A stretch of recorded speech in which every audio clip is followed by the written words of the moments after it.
माझ्यासोबतच असं का होतं काय माहिती, जेव्हा पण इडली बनवते माझा बॅटर फर्मेंटच होत नाही. आणि नशीब माझं की आज ऊन पडलं होतं, मग उन्हात मी ते बॅटर फर्मेंट करायला ठेवलं होतं.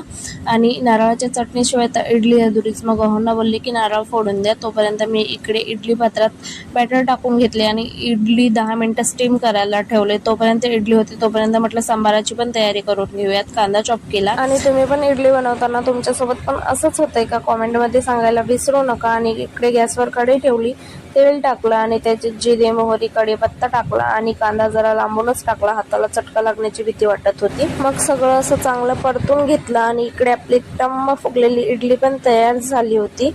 आणि मला भूक लागली होती म्हणून खोबरं खायचंच काम मी करत होते. सगळं असं मस्त परतून झाल्याच्या नंतर त्याच्यात आपले बेसिक मसाले टाकले, सांबार मसाला टाकला आणि लगेचच वरण पण टाकून घेतलं. वरणात मी आधीच टोमॅटो टाकला होता. आणि चिंचेची चटणी तर बिलकुल टाकायला विसरू नका, त्याच्याशिवाय तर सांबार अधुरच. इकडे मस्त सांबार तयार झाला होता. गरमागरम खाऊन घेतले. चला बाय.